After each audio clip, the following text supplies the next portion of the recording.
સામાન્ય રીતે વેકેશનમાં વિદ્યાર્થીઓ અને વાલીઓ ફરવા જતા હોય અથવા પરિવાર સાથે મજા માણતા હોય છે, પરંતુ બનાસકાંઠામાં વિદ્યાર્થીઓ વેકેશનમાં લાઈનોમાં ઊભા રહેવા માટે મજબૂર બન્યા છે।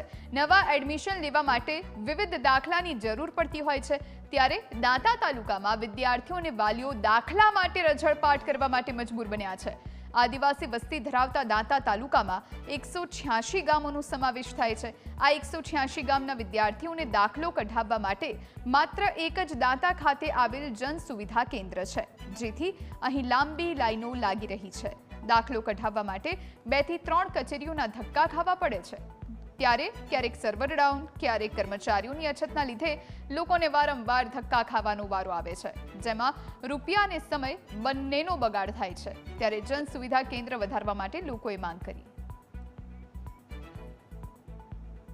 સવારથી અંબાજીથી આવતા ધક્કા ખાવા પડ્યા છે, બસના ધક્કા ખાવા પડ્યા છે। હજી બી અહીંયાથી બીજી જગ્યા પર જવાનું, બીજેથી અહીંયા જવામાં બહુ ધક્કા ખાવા પડે છે।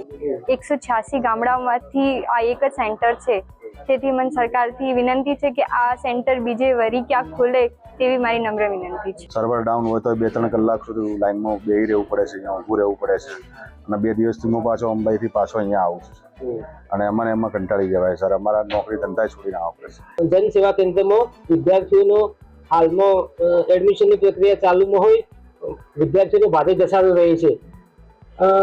કાયદાકીય રીતે જોઈએ તો ટ્રાઇબલ વિસ્તારનો જે એસટી આદિવાસી અનુસૂચિત જનજાતિનો જે દાખલો હોય એની સમય મર્યાદા સરકારે 45 દિવસની નક્કી કરેલ છે।